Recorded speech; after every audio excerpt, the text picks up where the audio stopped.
Have you been sexually harassed? Yes. Yes. Yes. Yes. Yes. Yes. Yes.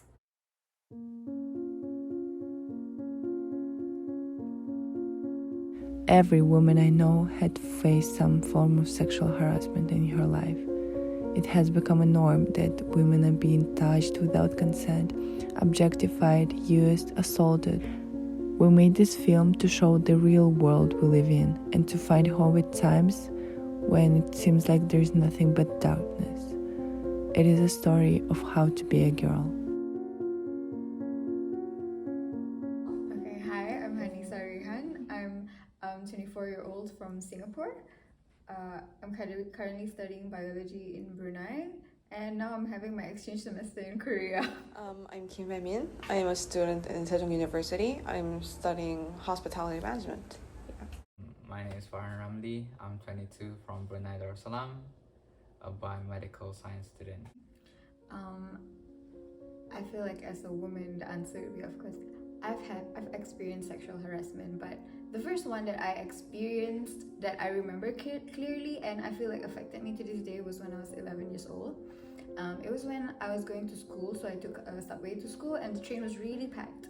So while I was standing there, just innocently, a guy put his hand in his pocket and he started palming me and touching me down there. And I kept telling him, like, can you move back a bit? Because there's space, you know? And every time the train lurched, he would come forward and press more and more. So in the end, I just left. You know, even though I was only 11, not developed in any sense, and I was going to religious school. So I was wearing a really long hijab that went all the way until my hips and a really long jubah. But I was really shocked because my parents talked about it before, but I always felt like I was safe because I wasn't like, first of all, I wasn't even a woman, I was a child. And also I wasn't even like sexually dressed. So after that day, I told my parents to like, can you send me to school? Especially during peak periods, because like it really scared me, and it was my first like experience with this kind of thing, you know, as an 11-year-old. Yeah. Like, it happened when I was 15, I guess. Yeah, I was like going back home from school. It wasn't that dark, you know, but like I like felt someone was following me and the whole time. And then like he just like kind of like, hey, to me and him. And there wasn't many people there. I don't like, there wasn't any people, I guess. And like he tried to like push me on the wall, you know, and he was like, he like groped my ass, you know, and like he tried to like put his hands on my like my body, like, so, but I just ran away, you know, like I was really lucky to just run away, like, and I went to a convenience store and I just hid it, you know. He followed me, but he couldn't find me. Yeah, I immediately told my mom and my friends that this happened, so you should also be careful because he was in my town.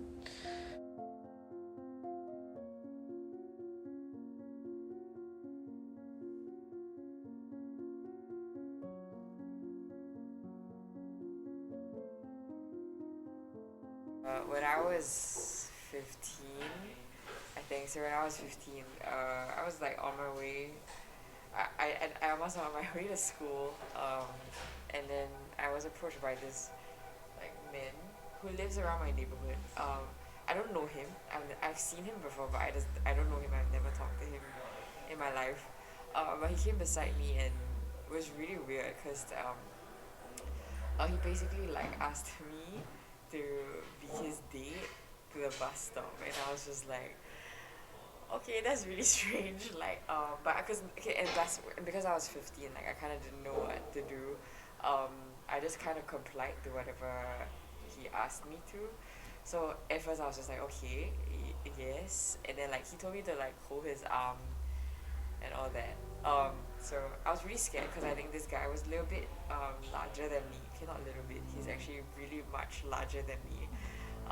And I was a little bit scared because obviously who is not scared of a larger man. Yeah, so I actually followed him to the bus stop.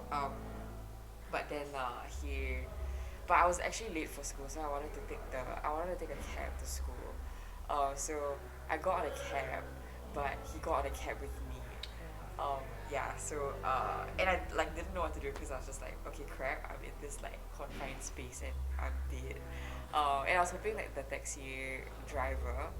driver would like do something because like the situation was really awkward and like I think you can hear the whole conversation that's happening in the car that like I was not comfortable with it and like I do not know this person, but he didn't do anything about it and so like we kind of went to my school like in the cab together even though he was not going anywhere near where I was going. Yeah, so in the cab he kind of like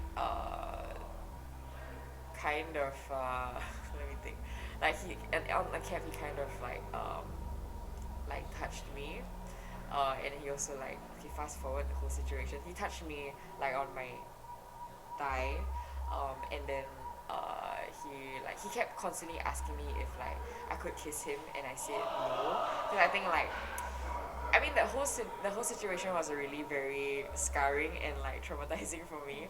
So like the kissing part was just like a line that I was just like no, that I'm not gonna, no, I just said no, like I just said no, I'm not gonna do it. But anyways, he like kind of forced himself on me at the end, and yeah, he did kiss me, and it was a bit disgusting. Okay, no, it was very disgusting because he French to kiss me. Oh my god. Yeah, so yeah, I was pretty scarred by that whole thing. I came out of the cab and like he told me not to tell anyone about it, and I was just like, okay. But then like so I straight away, like when I was walking to my school gate, like I immediately called my friend and I was just like, and she was like, you bitch, and I was just like, then I just started crying and she was like, oh my gosh, are you okay? And then I just yeah, and then I met her and then I didn't wash my mouth actually the whole of my assembly period until like my first period, and then I quickly went to the toilet to like wash my mouth because I felt really disgusted.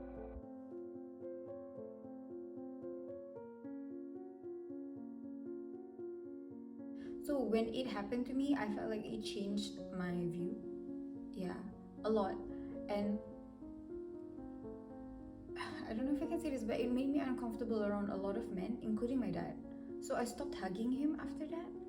And he asked me like, why don't you let me like sleep in the bed with you? Like we used to cuddle in bed together and sleep.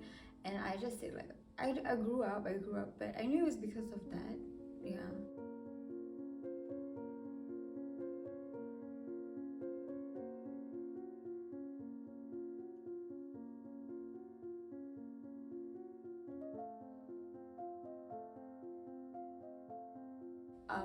Among like I'll tell people like I was fully covered up, I was a child and I was just going to school, and this still happened to me. So like how can it be your fault?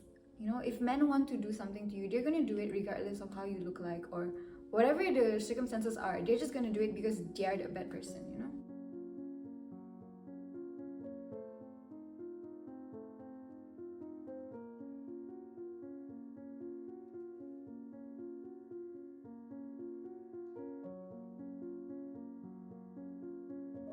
At one point it's just like, why was it my fault? I didn't do anything.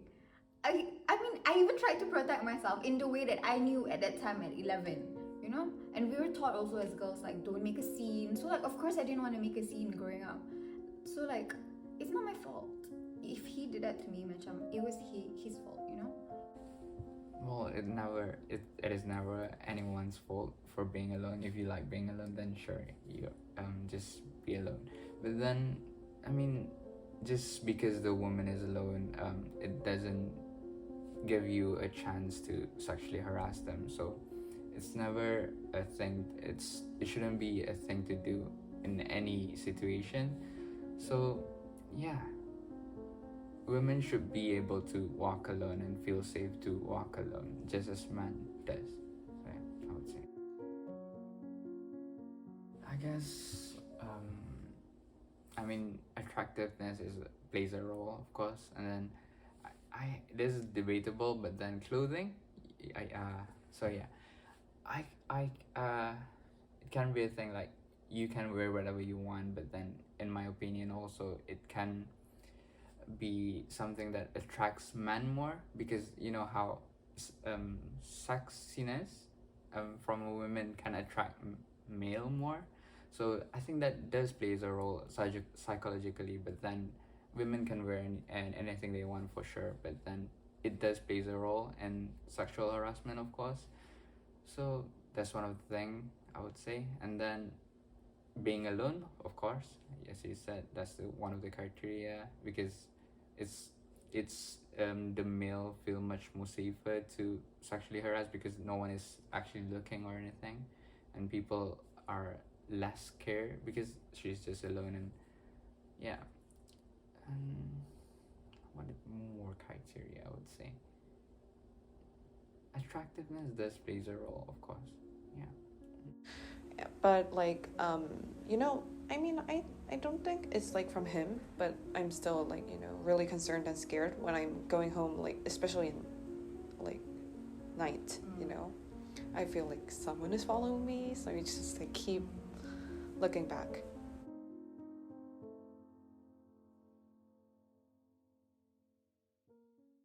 Yeah, so I think for a brief moment, like I was a little bit scared of like larger men. So like when I see them, I just like get immediately reminded of like what happened. But I think now, okay, and also the whole process of how like I was reporting this whole case to the police. It was a little bit of a struggle because like the police actually didn't really believe my story in a sense. Like they kind of like doubted me. So they thought like this I was together with this man.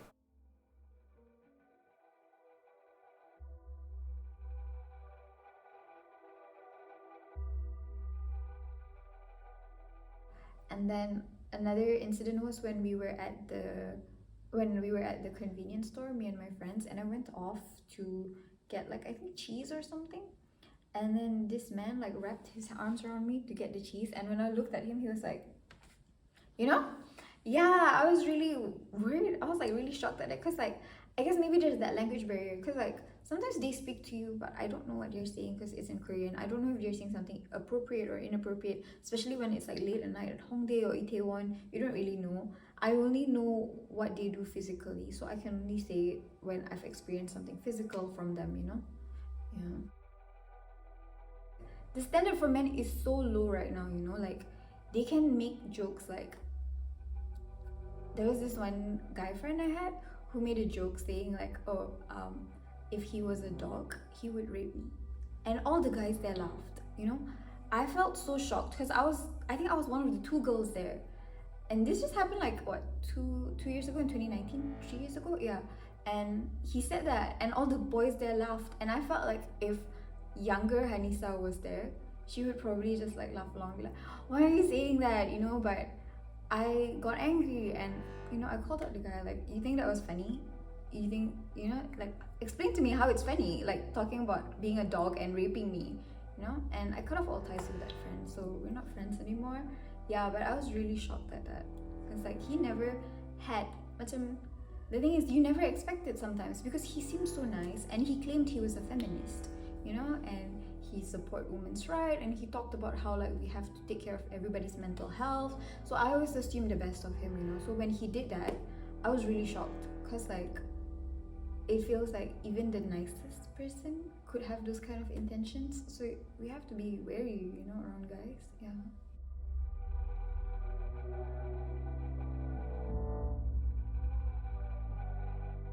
One of my mom's colleagues, he said my mom was a baby popping machine and that's her purpose in life. Like she always, it's one baby after another coming out of her vagina. That's what he said.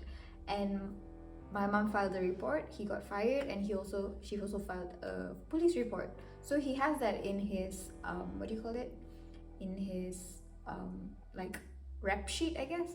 But so Singapore, I feel like that's why I say Singapore, they're very subtle with how they do it because they know they can get in trouble.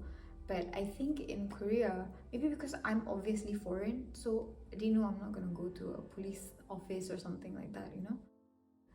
You're not her mahram, you know? As a man, you're not allowed to tell a woman what to wear unless you are her father or somebody who has relations with her, and so you can't do anything about the fact like how she's dressed. But what you can do for yourself, if let's say your lust is too strong, like you can lower your gaze, you know. There's so many things that Islam teaches men, like lower your gaze, fast, you know, fasting is supposed to lower your libido, so fast. And then they also teach you to what else, lower your gaze, fast, and like zikir. When you see a girl and you think, oh my god, she's so hot, like try to think of God, you know, you want to go to heaven, right? So like these are all things. The thing is, why aren't men practicing this? I feel like Islam really does teach us like you should respect women, you know.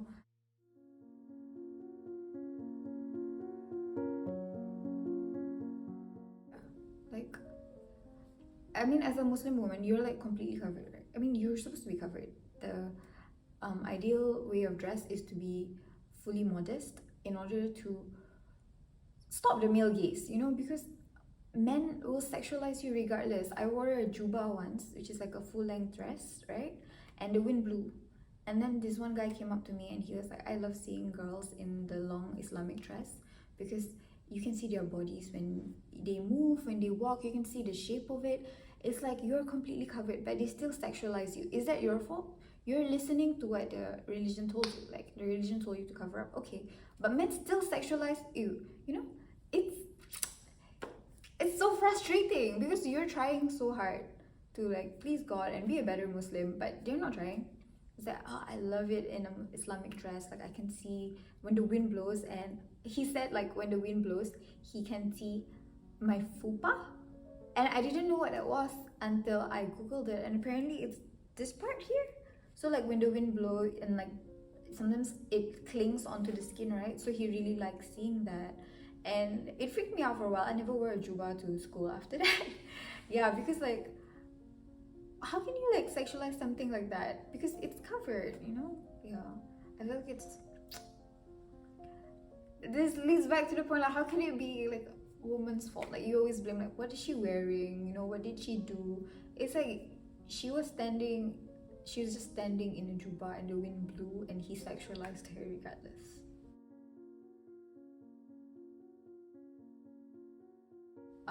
Like in my polytechnic back then, there was this one class where we had a really big group, like from people from different courses, right? So I mean, I'm a friendly person, so I genuinely tried to befriend everybody and we tried to talk and everything. And then it was leaked that some of the boys in the class had a group chat and they were ranking the girls and talking about like, oh, this girl has the biggest boobs, and then like, oh, this girl's, sorry for my vulgar language, but basically they were saying her lips down there hanging when she's wearing jeans or whatever, you know, because it's like so fat. So they'd make those kind of remarks, and the thing was, I was friends with them. Like I would sit near them and we would talk and everything, and they felt completely normal. Like they never sexualized me in person or anything until you see that group chat, and then you're like, oh, okay, so they sexualize women too. So honestly, I don't feel safer with men now that people are more aware of it, because I just feel like that just taught them to hide it instead of be more open about it. I feel like at least back then you knew who was sexist and who wasn't, because people would make the jokes about it, right? But now they don't even make jokes about it. They keep it because they think like, oh, it's bad. They know it's bad, but yeah, they hide it. So like you would know about it. I hid my stories from all my guy friends also, because there was a guy friend who, like, basically what's happening was I was lying on the floor, I think, and he screenshotted the story and he sent it to me and he was like, your ass is so juicy here. And I was so shocked because he was my friend, you know? He never sexualized me before and he did that. And after that, I hid my stories from guys because he was vocal enough and he was brave enough to say it. What are the thoughts of the other men who aren't brave enough to say these kind of things or aren't stupid enough to say it, you know? Yeah, men aren't stupid. They're smart. They can hide it, you know? Yeah.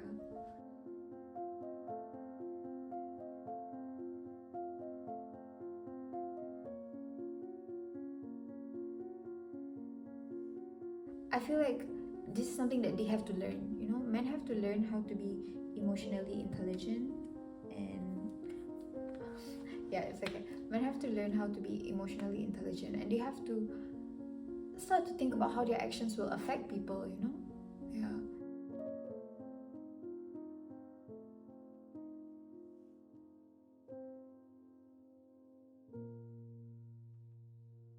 honestly. Sometimes I feel like I've given up hope, and I don't think these men can learn to be better. But at the same time, I have seen my guy friends change and become better. But I also think it comes, how do I say this? I feel like they don't see us as humans the same as them, because it takes, honestly, like all the guys who I've seen turn right, the ones who disrespect women in the past and now are feminists or respect women, what it took was a woman in their life getting hurt, then they start like respecting women. Either their sisters were like something happened to their sisters, or one guy friend was because he cared about me and something happened to me, and that's when he started getting angry. But there was also that fact, like he had feelings for me, that's why it happened. So I feel like for a lot of guys who are older, it takes something happening to the woman they love in their life, then they will start respecting women. Like Kanye West, remember? He does not care that he sexualizes his wife, his ex-wife Kim Kardashian, but he worries about what will happen to his daughter, and he says things like, I don't want men to do what I did to Kim, to North or Chicago. It's like, it's only when their daughters and their friends that they care about, or women that they care about in their life, or their moms are involved, or else they don't really care about it, you know? I mean, one of the things is vastly sad for them, for my family members, of course, but then thankfully it never happened to them, so I don't really know how I would feel. But then if hypothetically it happened, then I'll be mad. And as I always feel when I read stories online about women being sexually harassed, I feel like I want to physically hurt the culprit, but then I had never done that. So yeah, it's just irritating, and then made me feel angry when I hear stories about women being sexually assaulted, because it's just unfair for it to happen to any gender, honestly. But yeah.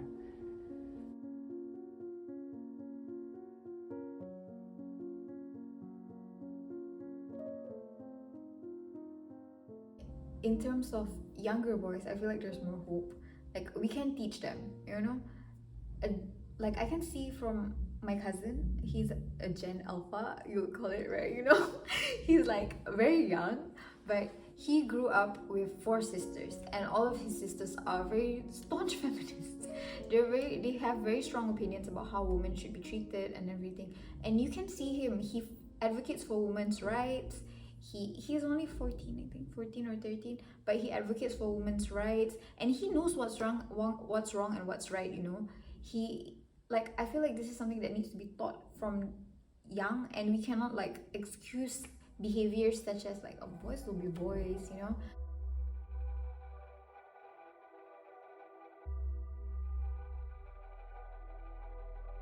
Yeah, I feel like they should learn how to take no. That's a problem with a lot of men. Even now, like if you say no to them, they see it as a like, oh, I just have to convince her. You know? No is just a yes, something that's gonna become a yes. They don't get it. Yeah.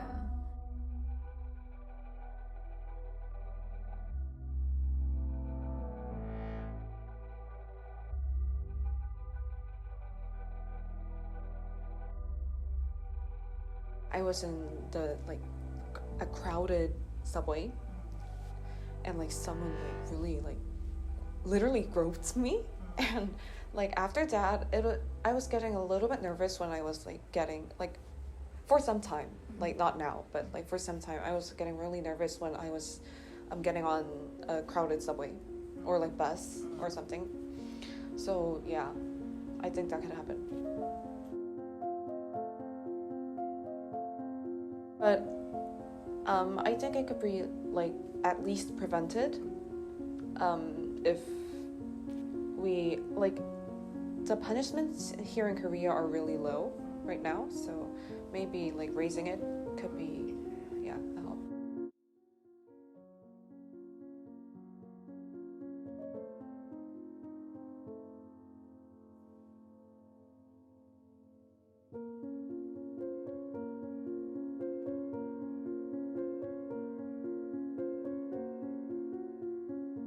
Like these days, like even a girl raped and even someone like raped the victim, they only get like 2 years.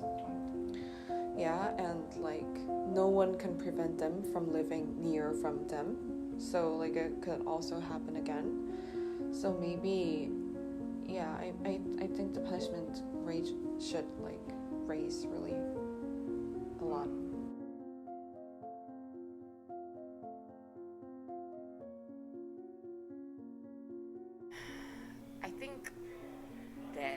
I think that the world is always gonna be like not safe. Okay, so in my case, like cause it happened like on a walk through my from my house to the bus stop. Actually, after the case, when it happened, like they realized that there was no like security cameras there, and it's quite like a dark area. Like, we're not lesser than you, and we're not just meant for like your sexual pleasure.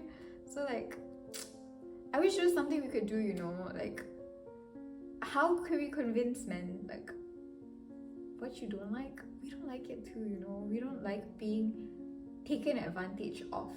Nobody likes it. And have some compassion. That's it. I feel like men should develop their emotional intelligence and have some empathy and compassion, because like sexual harassment might just be words to you, but it does affect a woman, you know. I've cried just by how a man was looking at me, and he was just looking like he was staring at down there. So I was in the MRT and I cried because it felt so lecherous. Like, it might just be a stare to you or just some words, but it means a lot to other women. Like, be aware of your actions lah. The thing is, that's another thing. I feel like men sometimes, they're not even aware that they're sexually harassing you. They're just doing it for their own pleasure. Like, I don't know if they don't have the empathy or the emotional intelligence to realize that your actions affect people, you know. So it might just be a stare, but think about how that might affect people. You know, men think. I want men to think. Think and feel for women, please.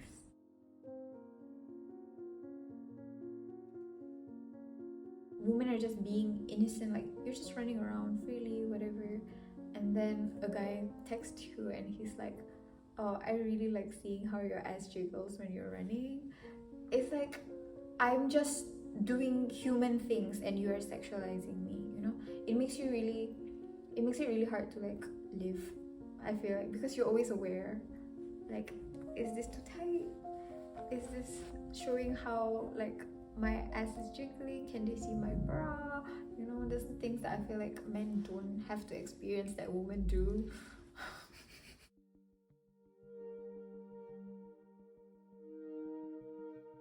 The thing is, right, I feel like a lot of girls also don't want to talk about it because men villainize the kind of woman we are. We're too outspoken, we're too loud. I feel like that's the word that they always say. Loud and like too opinionated, as if that's a bad thing. Of course I have opinions. Like, after what you did to me, I'm gonna have opinions on men.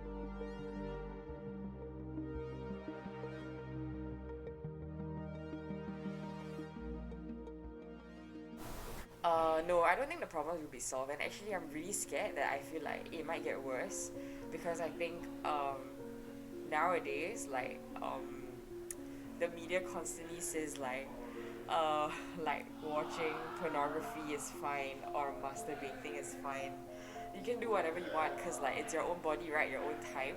I mean, as much as like I respect that idea and I agree with that, but I think like in this area of like things to do with like sexual stuff, I feel like watching pornography and like doing masturbation actually feels desires of people and makes them do things that would harm others, like sexual harassment or like rape or like sexual molestation. Like all these things that come like derives from these like small things that you think that is small, but like it affects your brain, it affects like human desire.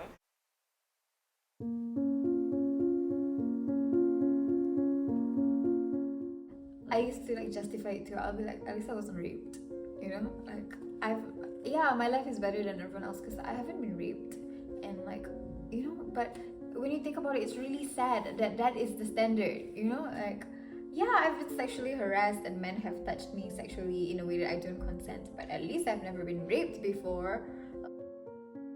Why do you keep comparing your like the hardships you faced with somebody who has been raped before? Both are bad.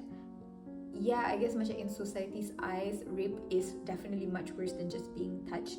But your consent and your what's the word? Like your modesty, you're humiliating them, you know? There's the outrage of modesty still. Like it's still a bad thing. There shouldn't be a range of, oh, this is less bad and this is more bad. All of them are bad. Maybe not equally, but they're still bad, you know? So you shouldn't consider yourself lucky just because you haven't experienced the worst aspects of it.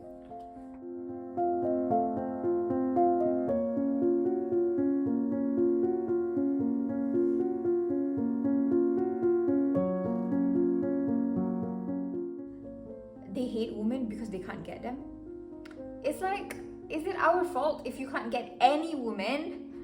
Like, why do you hate us? It's like, I don't know. I feel so confused by men because they're supposed to love us and take care of us, right? They're supposed to be our partners, for straight people at least. Like, why do you hate us? Why do you hate women? Not all men are the same. We can be kind and respectful and gentle, as we should be, I guess. And then, I guess for the men out there, always think of your mothers and sister when you want to treat a girl. You should be treating the same as you would treat your mother and sisters. Women are such wonderful beings. Men are also, and we as men or women should always try our best to protect them from any kind of danger or sexual harassment, of course. Do not be afraid to seek help when you are sexually harassed. Just try to speak out or try to tell a friend about it and let them help you if they can.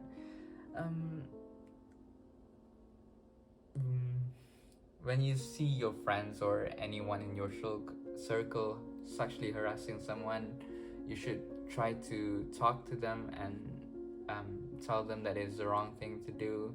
And we should always try to educate anyone else that is sexually harassing other people and prove that we as a society can be doing something good for others. Okay, last thing is basically always remember that consent is really important in any form, with any relationship or any stranger. Of course, consent is important. Verbal consent is the best thing to do. If it seems like they're consenting to you from their body language or anything, still ask for verbal consent. Verbal consent is important. Yeah. Okay.